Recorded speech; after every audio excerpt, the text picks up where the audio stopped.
There's some very, very lively marks here this morning. This is only 1 meter, where normally it's 1.5 meters, so it's a little bit enclosed. I only realized on Saturday that I ran out of paper, so I had to go and pick some up. It's not the usual paper, it's a bit shorter. It all adds to the tension that's required to create something here. So really bold, broad strokes, like they tell quite a story. I'm going to try to bring it to the edge, but there's also the strong possibility that it will collapse. I'll bring it too far and there's no kind of coming back from that. It's going in a good direction, I think. Well, it did not survive. This paper is only 60 gram. And anytime you make some kind of a mark that's a little bit stronger, it cuts the paper. So it's not really possible to work freely. I've literally just put another sheet on top of it. I have ordered some 260 gram paper, which I should get this week. But in the meantime, I'm going to just work on some canvases. Combination of marks. You see some energy with this. Yeah, I think that's it. Yeah, that's it.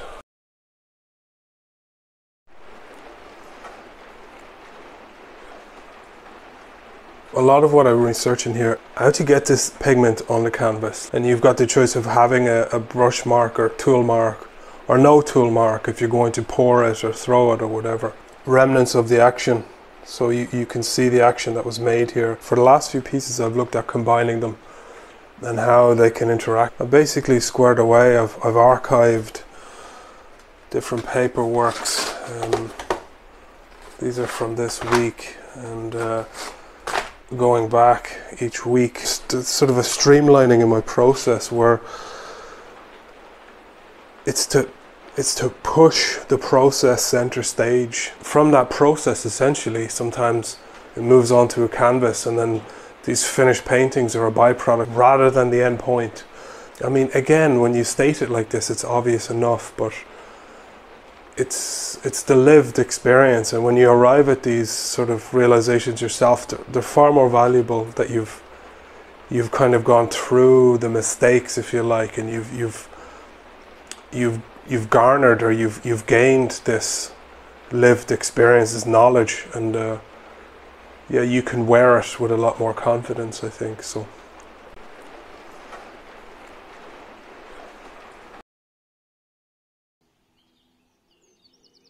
reworking some older pieces here, just picking up some backgrounds. Transported a number of works out of this sort of splash zone. I don't know where it's going or what it is, but it's born out of this whole process. And yeah, I mean, it's fair to say there's an ugliness and there's a sort of a brutality here. And regardless of how I feel about a particular painting, the process is the process, and it's to steadfastly, no, I think it's to honestly move forward with each piece.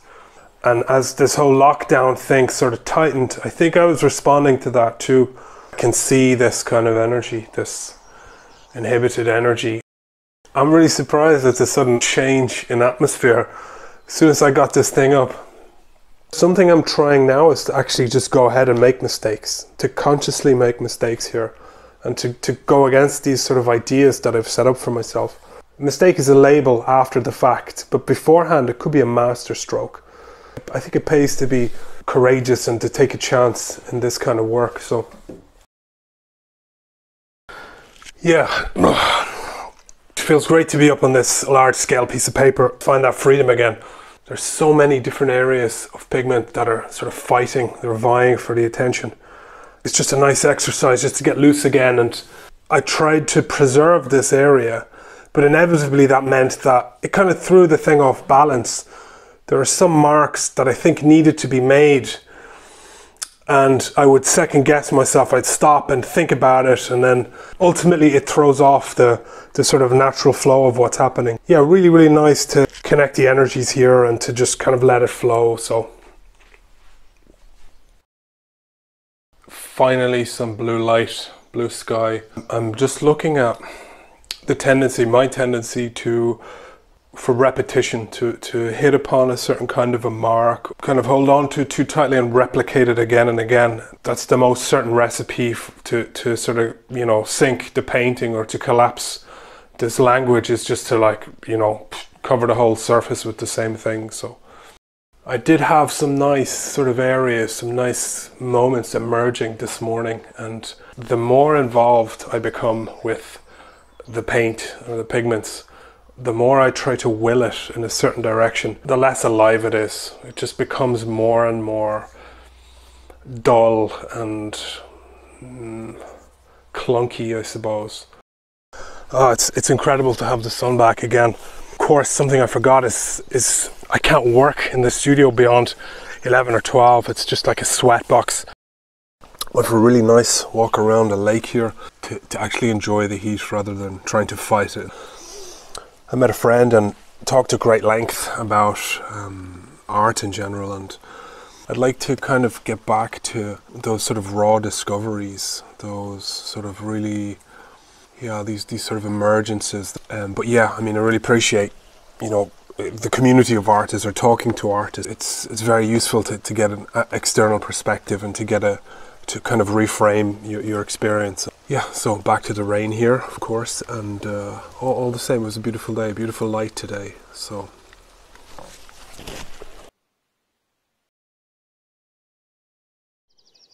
when I was opening the dog food, the ring pull came off, so I punched it open with a screwdriver, and of course that force transferred into an outward explosion, so I just got covered in dog food. So this morning the dogs are kind of a little bit confused why I'm so delicious. It's like Heraclitus and Democritus. You're either going to laugh or you're going to cry, and I think if you can catch yourself right at that moment, I think you can have a good laugh about it. So good start to the day. I've always worked in this way. I've always kind of spread my ideas out in front of me or around me. It sort of dawned on me that it's perhaps not the best idea to surround myself with all of these old works, because consciously or not, I'm holding them up as a standard of some kind. It's a grounds for comparison. So it's taking something into the chamber when there should be nothing. And I might just strip it all down and build it up again. I think that's a necessary procedure. So once you climb to the top of a pole, there's nothing left to do but jump. So I've guided myself kind of piece by piece to this point, and now I'm entering into totally kind of unknown territory, and meaning I am being less critical of myself and yeah, just allowing it to be as it is. So, and yeah, I'm working with it. I'm sort of taking it to a point, and yeah, I don't know what that point is, but I'm working with it, and yeah, it's interesting. All of the trouble that you go to make something work, to try to make something hold together as a painting, as a piece.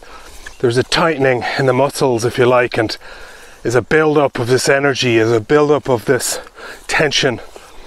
And only when a certain painting is realized is that energy just sort of dissipates or released. But a huge part of that is psychological, is all of the expectations and these ideas that are placed before the work. What I'm planning to do now is to work easy, being less critical of myself, of the work, and just to just be easy, just be free with this.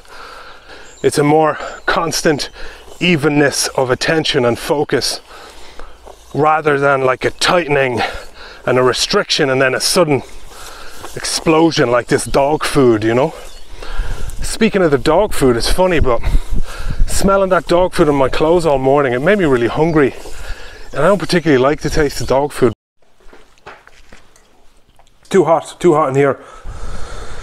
Yeah, nothing, absolutely nothing on the horizon insofar as like formality is concerned. Going to talk with the curator next week, Valeria, which is good just to check in.